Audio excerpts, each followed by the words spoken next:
Jayom Vishnupad Paramahansa Parivajagacharya Divine Grace A.C. Bhaktivedanta Swami Srila Prabhupada Ki Jai Om Vishnupad Paramahansa Parivajagacharya Asasata Shishi Madhis Divine Grace Srila Bhakti Siddhanta Saraswati Goswami Prabhupada Ki Anantakoti Vaishnavinda Ki Namacharya Srila Haridas Thakur Ki Prem Sekaho Shri Krishna Chaitanya Prabhu Nityananda Shri Advaita Gadadhar Shivasadi Gaura Bhaktavinda Ki Shri Shri Radha Krishna Gopinath Shamakunda Radha Kunda Giri Govardhan Ki Yamuna Devi Ki Ganga Devi Ki Bhakti Devi Ki Tulsi Devi Ki Vrindavandam Ki Mayapurdam Ki Sankirtan Yagya Ki Gaur Premanandi. All glories the assembled devotees, all glories the assembled devotees, all glories the assembled devotees, all glories to Sri Guru and Sri Gauranga, all glories to Srila Prabhupada. Om Namo Bhagavate Vasudevaya.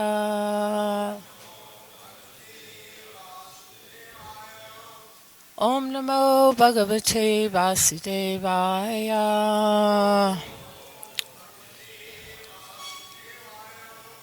Om Namo Bhagavate Vasudevaya.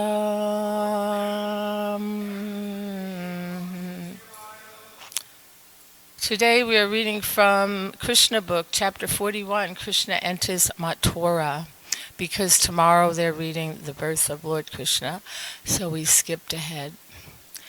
While Akrura was offering his prayers to the Supreme Personality of Godhead, the Lord disappeared from the water, exactly as an expert dramatic actor changes his dress and assumes his original feature. After the Vishnu Murti disappeared, Akrura got out of the water.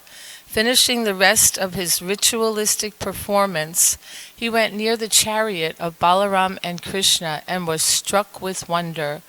Krishna asked whether he had seen something wonderful within the water or in space. Akrura said, "My dear Lord, all wonderful things that are happening within this world, either in the sky or in the water or on the land, are factually appearing in your universal form. So when I have seen you, what wonderful things have I not seen?" This statement confirms the Vedic version that one who knows Krishna knows everything, and that one who has seen Krishna has seen everything, regardless of how wonderful a thing may be. "My dear Lord," Akrura continued, "there cannot be anything more wonderful than your transcendental form. When I have seen your transcendental form, what is there left to see?" After saying this, Akrura immediately started driving the chariot, and by the end of the day they reached the precincts of Mathura. As they rode from Vrindavan to Mathura, all the passers-by along the way who saw Krishna and Balaram could not help but look at them again and again. In the meantime, the other inhabitants of Vrindavan, headed by Nanda and Upananda, had already reached Mathura by going through the forest, and they were awaiting the arrival of Krishna and Balaram in a garden. Upon reaching the entrance to Mathura, Krishna and Balaram got down from the chariot and shook hands with Akrura. Krishna informed them, "You may go home now, because we shall enter Mathura later along with our associates." Akrura replied, "My dear Lord, I cannot go to Mathura alone, leaving you aside. I am your surrendered servant. Please do not try to avoid me. Please come along with me, with your elder brother and cowherd boyfriends, and sanctify my house. My dear Lord, if you come, my home will be sanctified by the dust of your lotus feet. The water emanating from the perspiration of your lotus feet, namely the Ganges, purifies everyone, including the forefathers, the fire god, and all other demigods. Bali Maharaj has become famous simply by washing your lotus feet. and he enjoyed all material opulences, and later on was elevated to the highest position of liberation. The Ganges water not only sanctifies the three worlds, but is carried on the head of Lord Shiva. The ancestors of Bhagirath, sanctified by this water, achieved the heavenly planets. O Supreme Lord of Lords, O Master of the universe, one can achieve piety simply by hearing about your transcendental pastimes. O Supreme Narayan, who are praised with select verses, I offer my respectful obeisances unto you. Om Timarandasya Gananjana Shalakaya Chakshur Unmilitam Gena Tasmai Shri Guruve Namaha Shri Chaitanya Manovishtam Stapitam Yena Bhutale Swayam Rupa Kadamayam Dadati Das Vadantikam.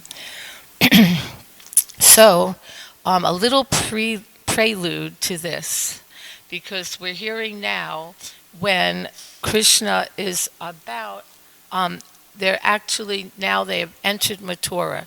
So what happens before, we had mentioned in a previous class how Narada Muni, in desiring to accelerate the killing of Kamsa and the Lord's pastimes, Narada Muni went and told Kamsa, you know, Krishna has already appeared. You heard that actually that Mother Yashoda had a girl, Yogamaya, but actually Krishna did appear, and he was brought there by Vasudeva. And remember all those demons you sent to kill the babies and to go to Vrindavan? Well, Krishna, he killed all of them. So Kamsa became really angry. He had sent so many demons already. And he wanted to kill Vasudeva right away for just for concealing Krishna like that. And so he called Akrura. Now Akrura is actually related. He's the uncle of Krishna, and he's a devotee of Krishna. So he calls Akrura and he tells him, you're my very good friend, and I want you to do me a big favor. Go to Vrindavan and bring Krishna and Balaram here, because I'm going to have them killed.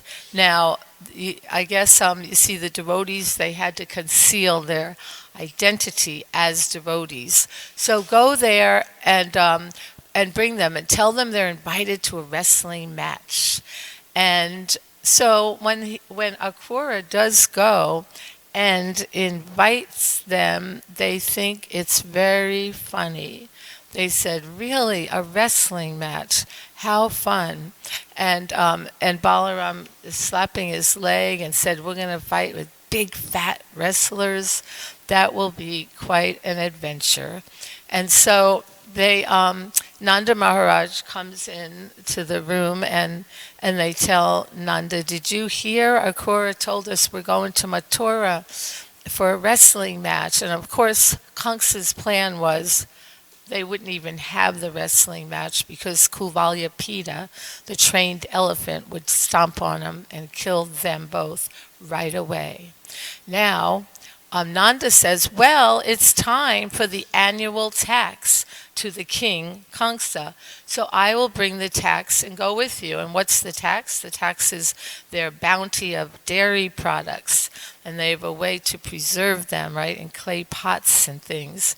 So I'll bring that, and we can come. The cowherd men and I will also go, like as was mentioned here. He arrived faster than Krishna did, and because he went through the forest. Now, when this news was presented to Mother Yashoda, that tomorrow we're going to Mathura, it was inconceivable to her. What? No way. There's no way Krishna can leave Vrindavan. He was now 10 years old and 9 months. And he's just a young boy, and that Kamsa is so evil, we can't trust him at all. Send someone else to go to Mathura and fight with the wrestlers, but not Krishna. And she was like adamant, he's not going. And then Nanda's like, don't worry, I'm going too, and the cowherd men are going as well. We're going to be with Krishna the whole time. It's only for a couple of days, and then we're coming back. So then news spread around Vrindavan. Krishna's leaving. Like, what? They could not imagine. Like, we know, like, when Krishna goes out in the morning to tend the cows, how Mother Yashoda is feeling so much separation, and Nanda, and then all of the gopis. Although then later Krishna meets the gopis around 10:30 in the morning, and then and so wherever he's absent, then when he goes home at night, all the cowherd boys are in great separation. So even for a few hours, they cannot bear his separation. It's just torturous to them. So now to think that he's going for a few days. So then it's time to go in the morning. Nanda convinces Yashoda and pacifies her. Don't worry, I'm going to be with him. So then in the morning, Akrura does all his, as we read, he has his sadhana program, does all of his different prayers, and it said rituals and puja and all of that. So he's like, Nanda, what's happening? The chariot is all ready. We're ready to go. Where are your sons? And he's like, oh, they're not here. Let me go get them. So he goes and says, Yashoda Devi, where are the boys? Actually, Krishna, Balaram was there just leaning on his plow, like quite amused by the whole thing. And Mother Yashoda hid Krishna in the dining hall behind the big curtains. So she hid him. And she's like, I don't know where he is. And then Krishna peeked out and Balaram could see him. And he's like, Akrura said, we need to go now so that we can reach before late. We don't want to get in when it's dark. So we want to go now. And so then finally, then Nanda says, and Yashoda, they're going on a whole journey for the whole day. You didn't even pack their lunch or anything. So she runs in the kitchen and prepares lunch for them to take with them. So now what we're hearing is when they stop along the way to bathe in the river, because it's a rather long journey, although now it's not that long, is it? You could even walk to Mathura in a whole day. But somehow, I guess the roads were quite different. It took a long time. And on a chariot. So then Akrura stopped to bathe in the river, and when he went in the river, he saw Krishna and Balaram in the river in their Vishnu forms, and he was like stunned. And then he looked back on the chariot, and he saw they're still in the chariot, and they're in the water. So he was like, wow. And that's hence we hear these beautiful prayers by Akrura. Of course, the previous chapter is prayers by Akrura. When he's going there to pick up Krishna and Balaram, he's meditating. When I get there, they're going to bow down and they're going to call me uncle, and they're going to take my hand and bring me to their home and offer me all kinds of respectable welcome and feed. And he was so looking forward to that. And it was just as he had imagined, just like athletes, right? They meditate on their plays, what they're going to do when they're on the court, on the field, and they meditate it in their mind.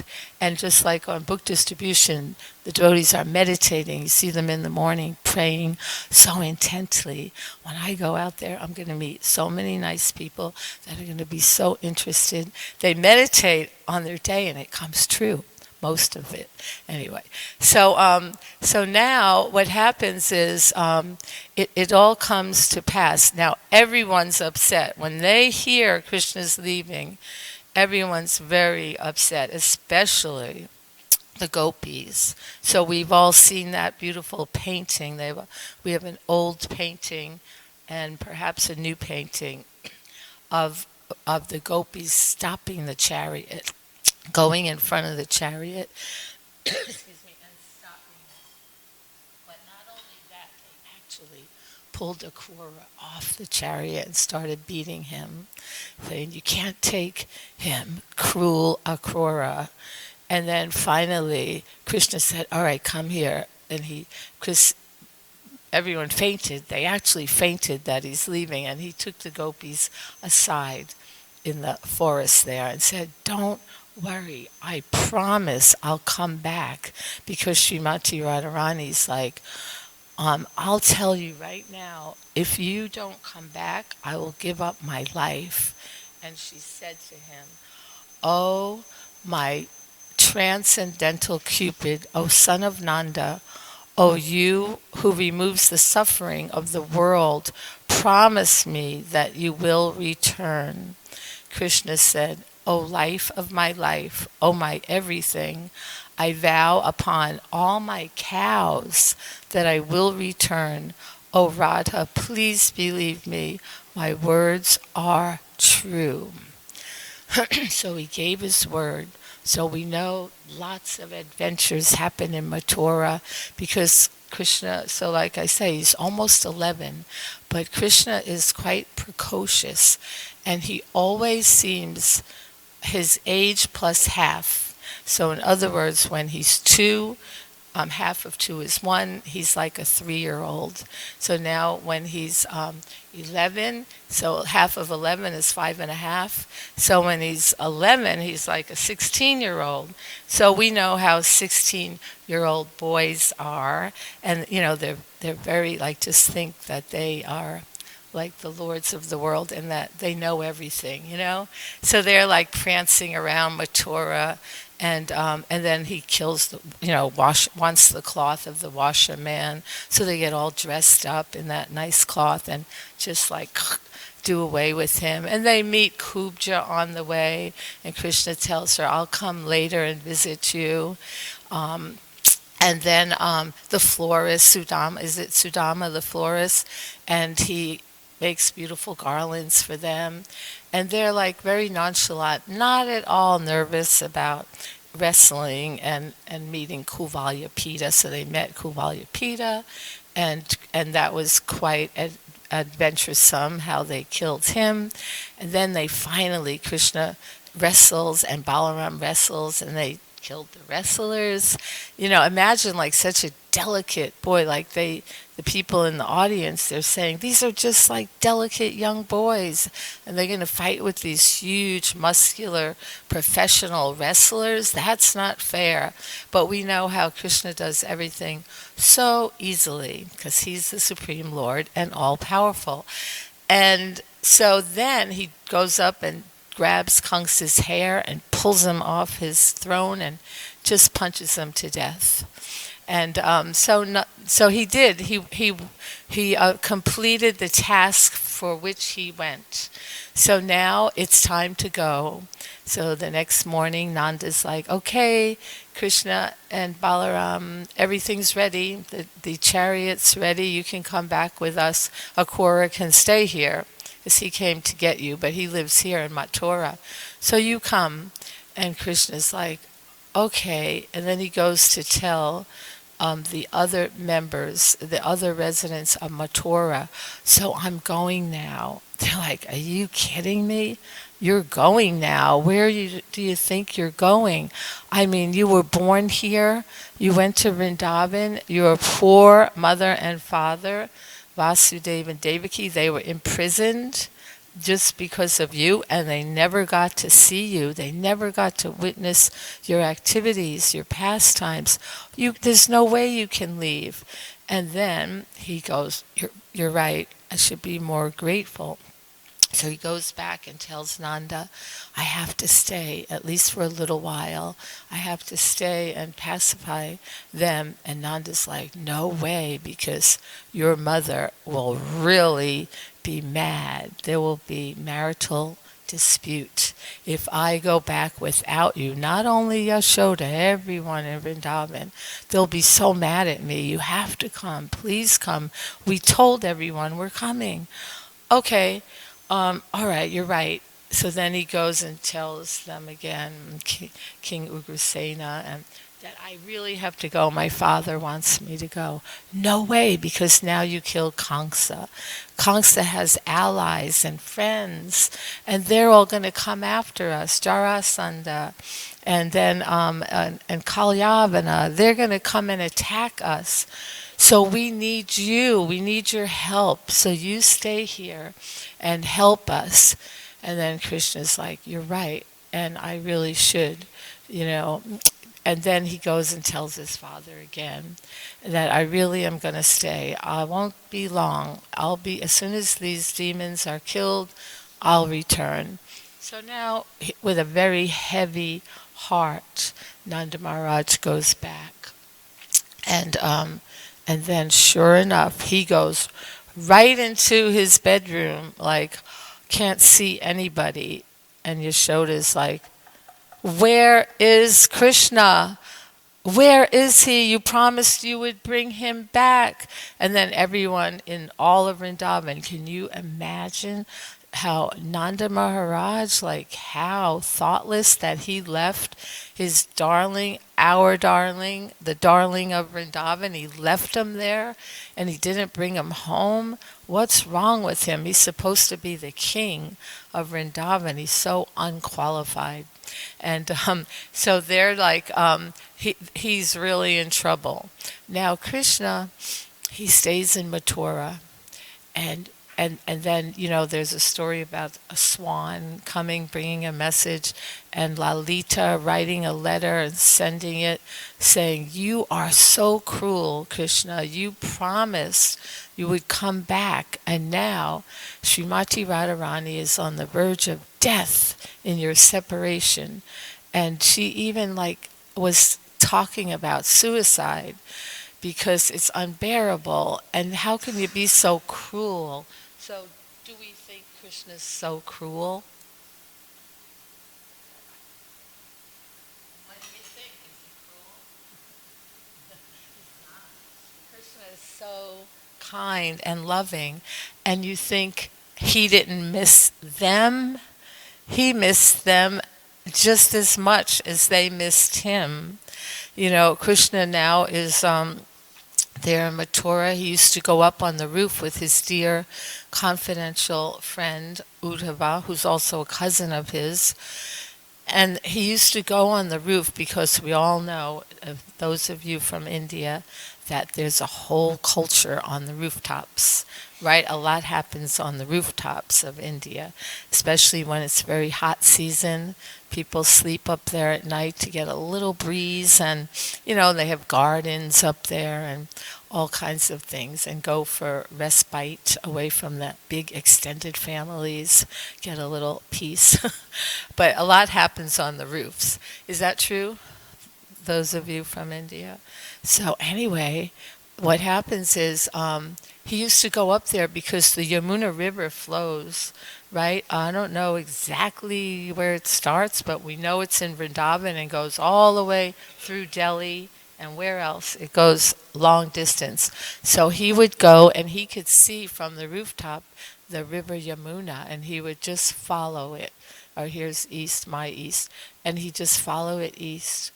There's Vrindavan. He could see the treetops of Vrindavan, and so much he would want to go there and to Vrindavan. And then even he used to cry at night and wet his pillow, missing his mother so much, Mother Yashoda. He said, now who's going to teach me right from wrong? Who's going to put my peacock feather back in my turban when it falls out? And he missed them so much. Okay, like we just said, we can even walk from Vrindavan to Mathura. We could even walk in a day. What to speak of take a taxi for less than half an hour, right? So why didn't he go back? I mean, it's not that far away. So why didn't he go back? Besides Karta, who knows why he didn't go back? In my bag, I do. My. Yes. Oh yeah, Mike.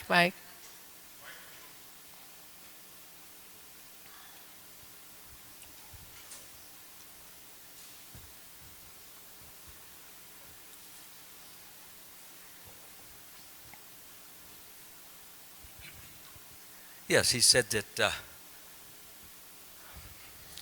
I will be coming back, but there are a number of other demons that still have to be killed. And until I kill them, they're a threat to everyone in Vrindavan. However, it was known that Krishna did leave himself there in the bhava form. Bhava form is the form of bliss. And every time the devotees, such as the gopis and the gopas, would think of Krishna, they would feel this in tremendous bliss, the same that they would feel to some extent as when Krishna was there. So he didn't actually take himself away totally, because this bhava form gives them the sense, the feeling, the presence that Krishna is with us. Nonetheless, there is more to Krishna than that. Krishna is a person. He has feet, he has hands, and the devotees of Vrindavan, they want to look at those eyes, they want to see those smiles, they want to touch his hands. So therefore, it's not the same, although some of it is the same. Mm-hmm. So therefore, he wasn't completely lying. Right, because he was in his uppercut manifestation in Vrindavan, not visible to their eyes, but there. As soon as he gets to the border of Vrindavan, he assumes his Vasudeva Krishna form, because Krishna never leaves Vrindavan. But like you said, the main reason he didn't go back is all those warriors were going to come and retaliate against the death of their friend Kamsa, and he thought, if I go there, they're going to seek me out, and they're going to come to Vrindavan and destroy Vrindavan and just the incredible atmosphere there. They will just wreak havoc there. So I'm not going to go. I'm not going to draw attention to them. Even later on, the gopis, they visited Krishna, at the solar eclipse and all, and they asked him, come back. And they said, all right, we will stay here then with you. We'll go with you. He said, you can't, because I don't want the demons to know, how much love there is between the residents of Vrindavan and myself. So yeah, he would not go back to not draw attention. But Krishna told his friend Uddhava, he said that, in Dina Bandhu's book, he told Uddhava, he said, many cities throughout the world are blessed by my presence in the form of a presiding deity, which can sate the minds of devotees like you.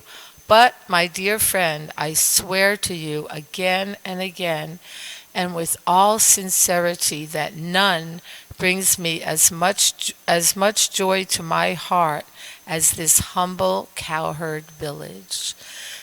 So that's when he was sending Uddhava with messages. So he did send Uddhava with messages to and he wrote letters to everyone, to his mother, his father, to the gopis, and to the cowherd boys. He wrote them all letters, like individually, how much he's missing them and how he is going to come back, and recounting some of their transcendental pastimes together.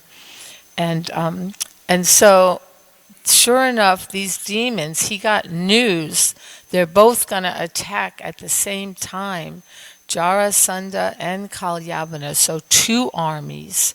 So he thought, now's the time. I need to move Mathura to Dwarka. Because, you see, in the sea, it has, it's surrounded by the sea, so that's protection, and it had a big fortress wall. So he had Vishvakarma, the architect of the demigods, build Dwarka city. And then, while everyone was sleeping, by his mystic potency, everyone in Mathura was just lifted, transported to Dwarka. So they wake up in the morning in their new bedrooms, fancy, and they hear the lapping of the waves, and they're like, where am I? Like devotees that travel a lot, I've heard from some sannyasis that travel a lot. And Hanumat Presak Maharaj, he said, I wake up, I say, all right, what country am I in and what city am I in? You know, because they're always moving around so much, you lose your, your grounding. So they're like, where are we? And they hear this water. So they're in Dwarka, but then Krishna stayed, so to take on the demons. So he killed them, and still he didn't go back. So now he killed the demons. Still he didn't go back because he thought more are going to come, and I don't want to disturb them. The worst thing was when they, in the Srimad Bhagavatam, first canto, chapter 1, text 9, the residents of Dwarka, they said to him, O lotus-eyed Lord, whenever you go away to Mathura, Vrindavan, or Hastinapur to meet your friends and relatives, every moment of your absence seems like millions of years. O infallible one, at that time our eyes become useless, as if bereft of sun. As you mentioned, they like to see him. So it's mentioned in the Srimad Bhagavatam that he used to go to Vrindavan. We don't hear much about it in the Srimad Bhagavatam. And Vishwanath Chakravarti Thakur says, because Maharaj Parikshit might feel like when he's hearing it, wow, like he used to give more mercy to them, to the residents of Dwarka than to us in Hastinapur.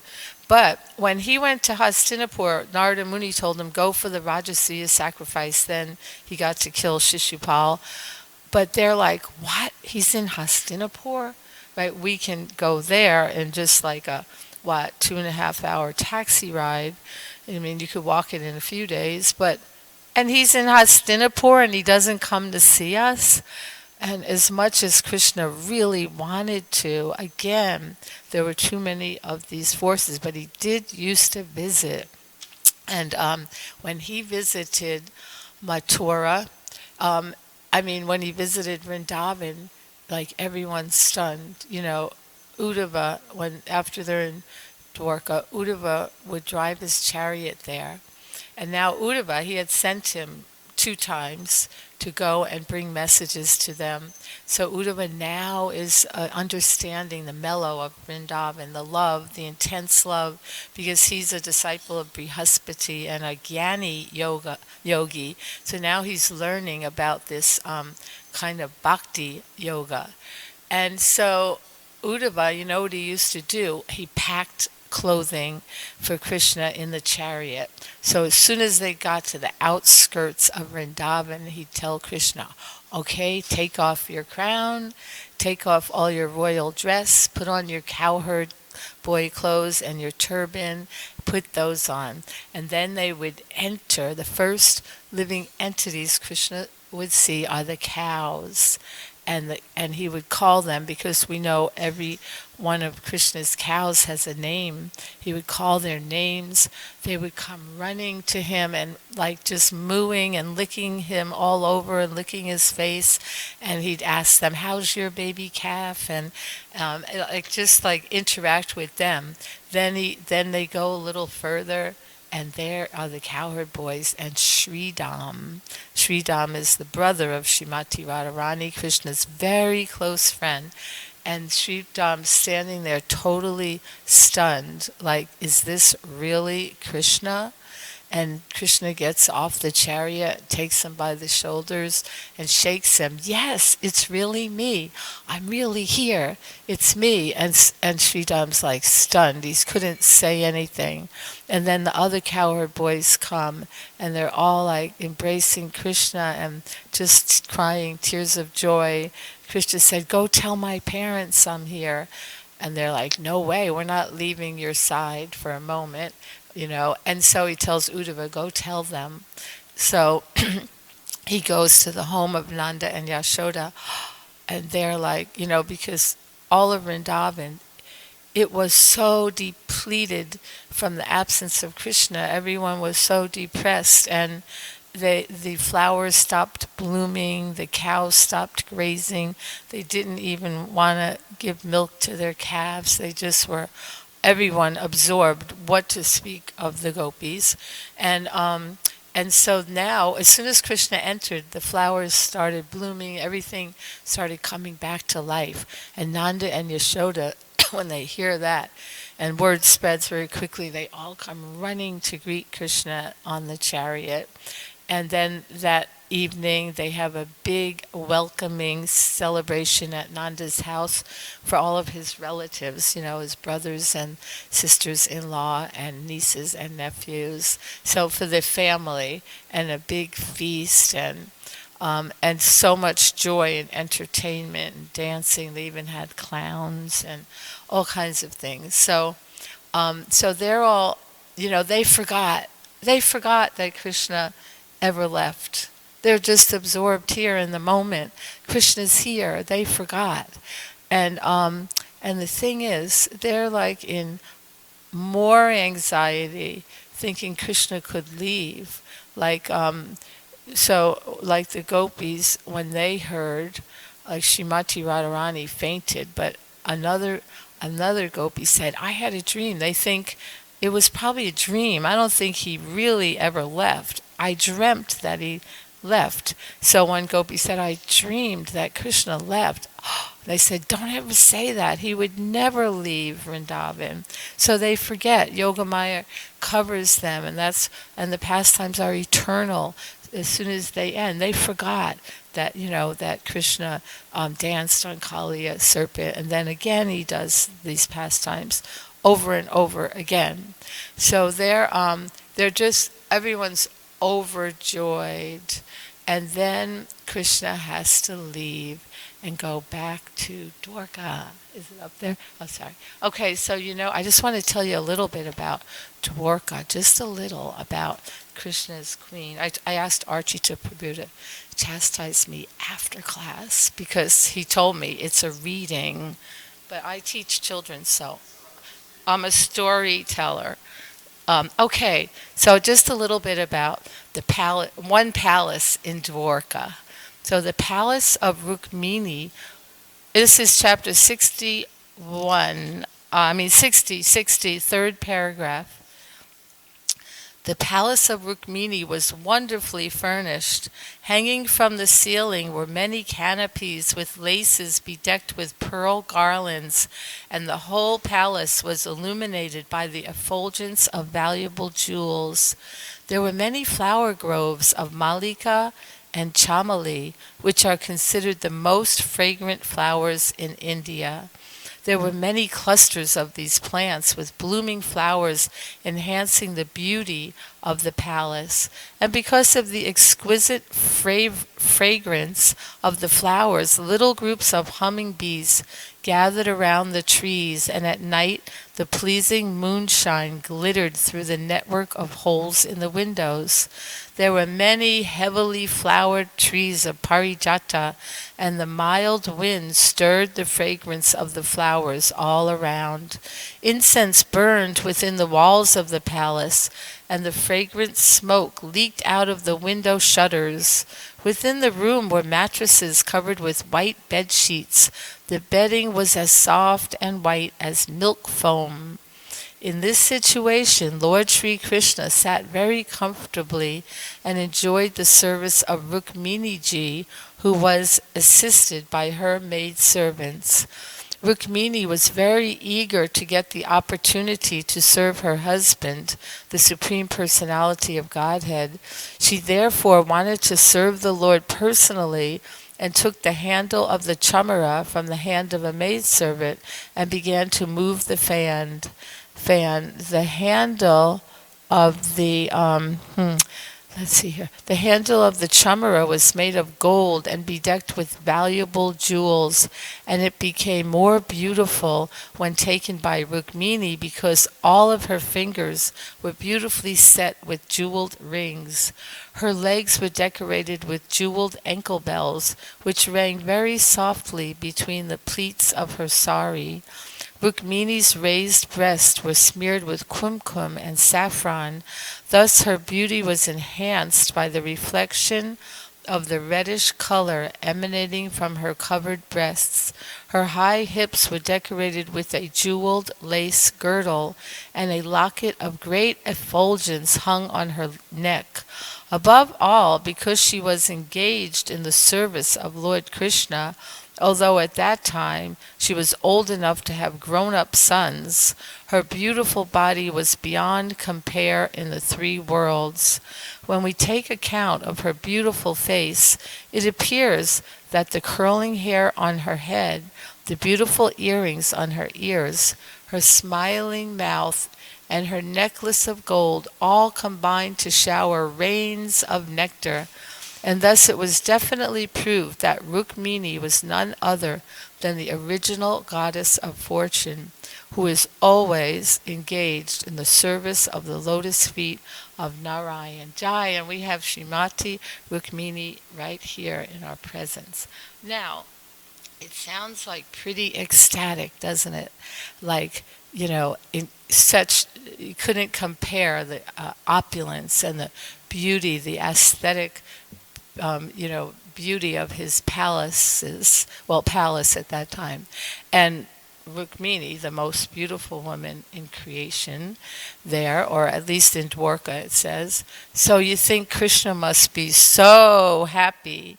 Is that right? He's not. Why is he not so happy with all of this? What person would not be happy in such a situation? But why was he not happy? Take a guess. Yes, because he's not in Vrindavan.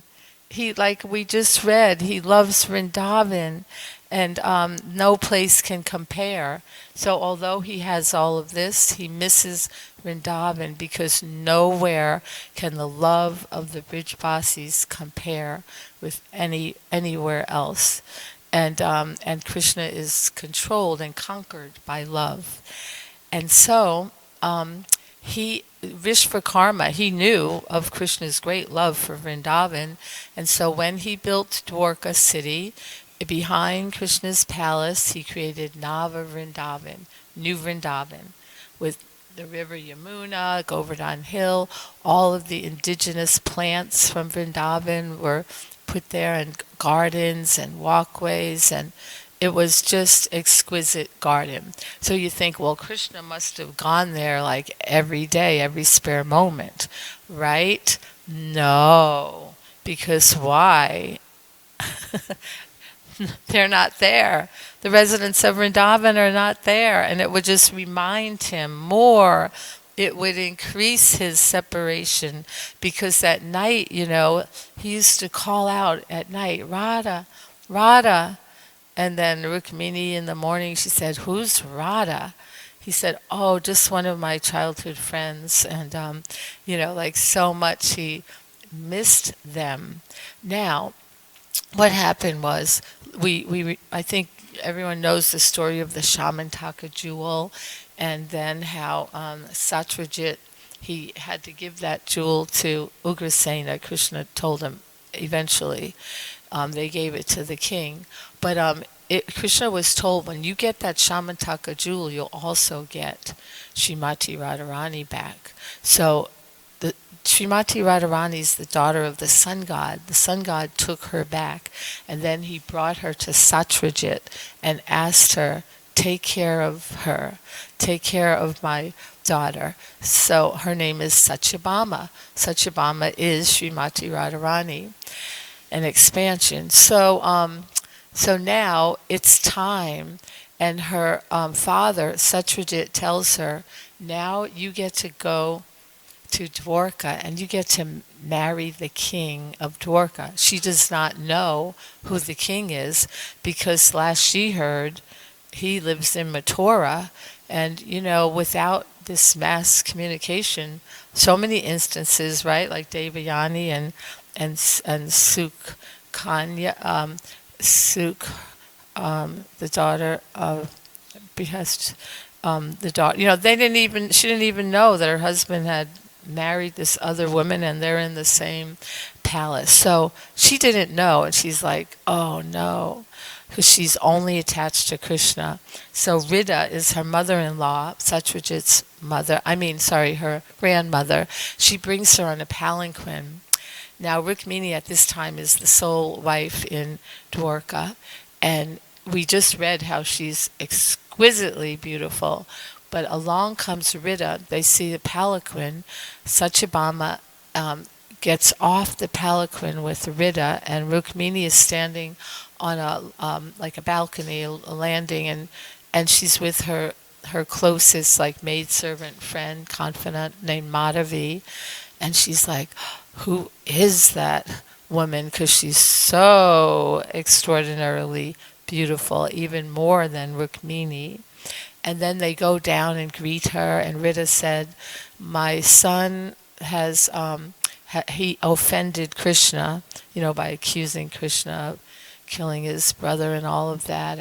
And so he has is now offering his daughter as a wife of Krishna.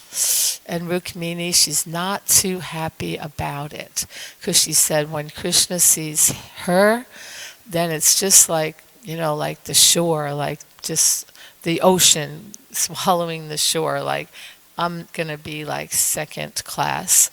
So then but she knows everything's for Krishna's pleasure. So even though it's painful, that I have to accept a co-wife, and then many of them, but anything to make Krishna happy, I'm prepared. So she asked a servant, I bring her bag up to the room, to the guest room, and they go up, and then because Rita said, please take good care of her, and yes, I will, and all, and so then she said, you can stay here, and the king is away right now, but when he comes back, she goes, but why do you look so unhappy? She says to Satyabhama. She said, I'm unhappy because, this happened so abruptly, and I don't want to marry any king. If you really want to protect me, please don't let me even see a man or even hear the name of a man. Is there any way you can shelter me from that? And Rukmini's like, yay! She's very happy to hear that. Like, oh, certainly. And she sends a servant, go and get Navavrinda. Navavrinda is the caretaker of Navavrindavan. She lives there with her friend named Bakula, and she takes care of, all of the plants and Didi there and everything.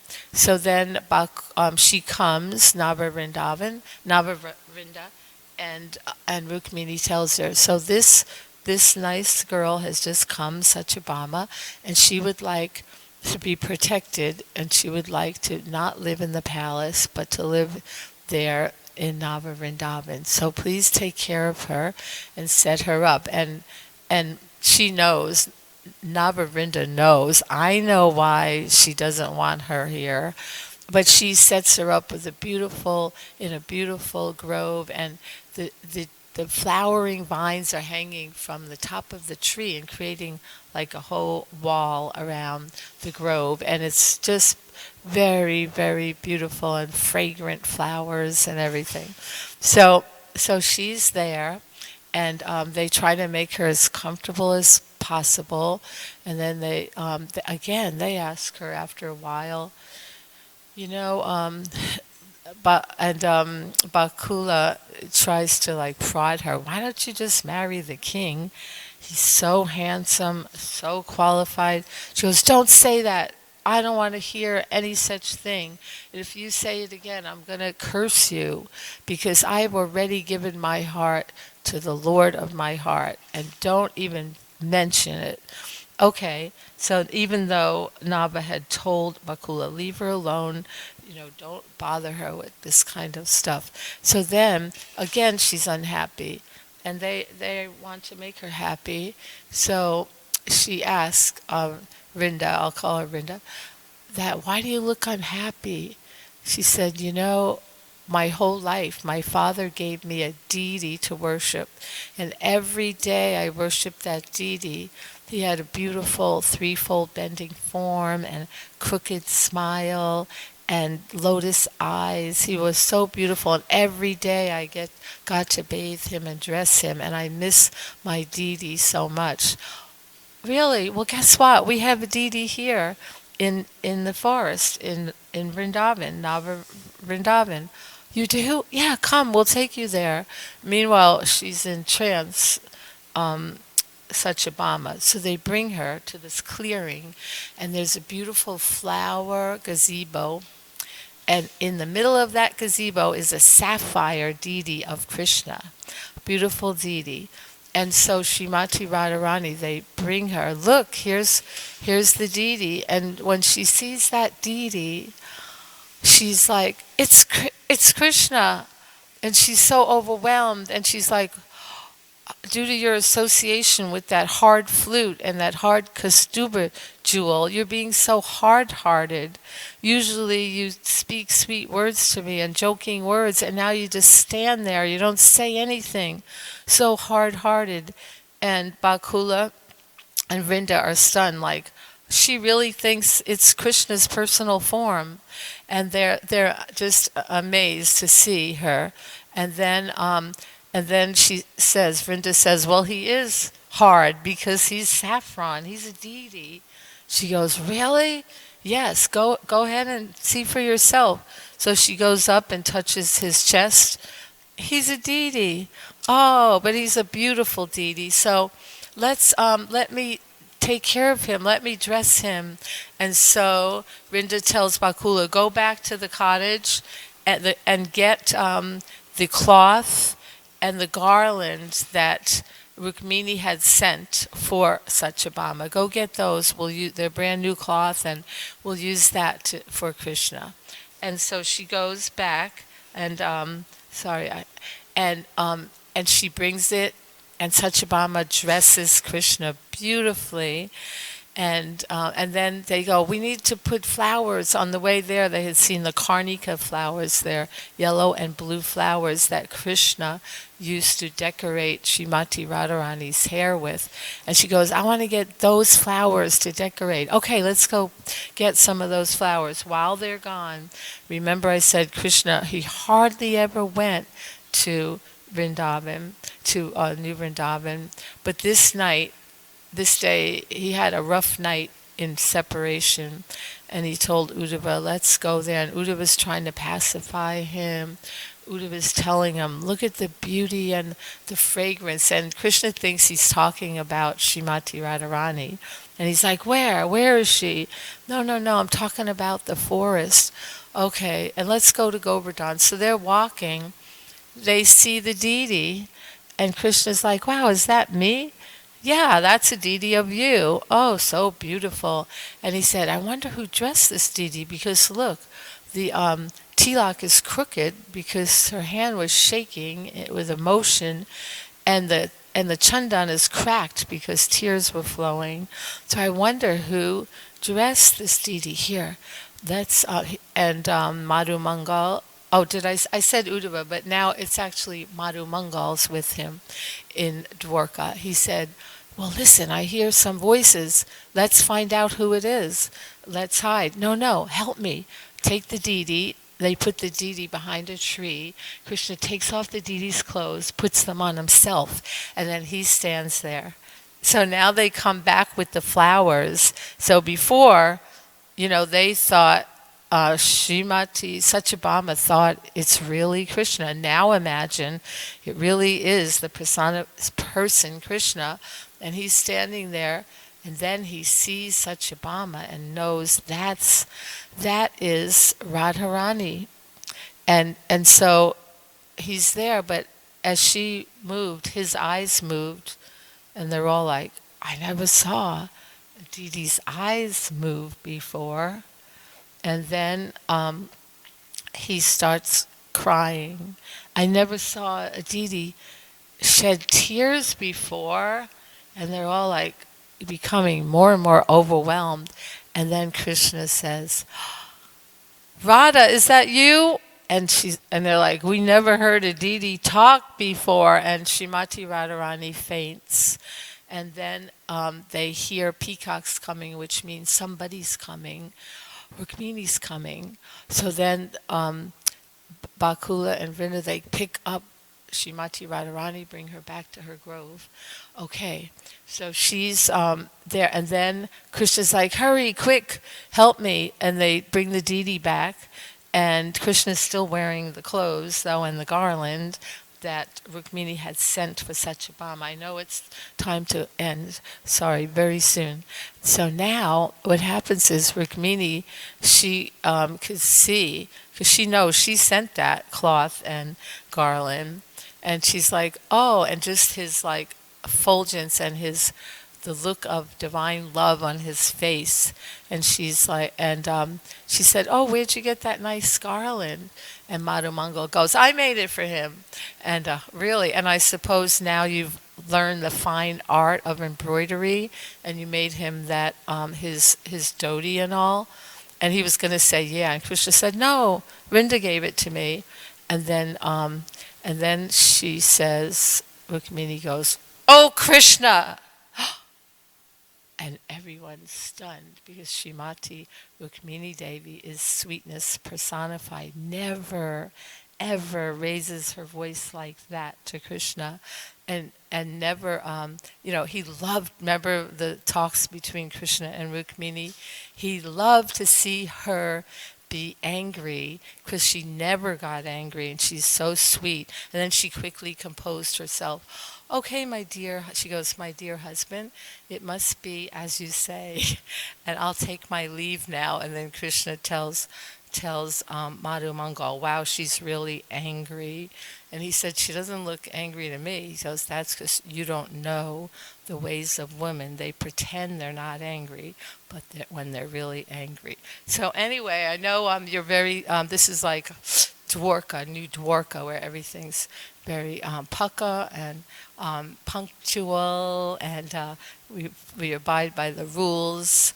So I don't want to violate my tremendous opportunity, my first time ever giving Srimad Bhagavatam class in New Dwarka. And so I'm very, very grateful that I had this opportunity. Thank you all very much. And I guess we should end now, right? Because class is over. If you have any questions or comments, I'll see you outside. I thank you very much. All glories. Hare Krishna.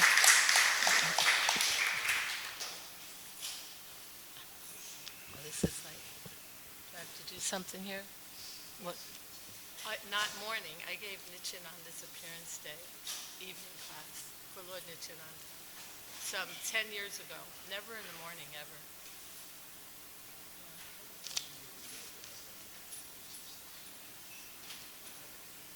No. Maybe you were somewhere else when I did it. Were you? Yeah, it could be. Yeah, could be.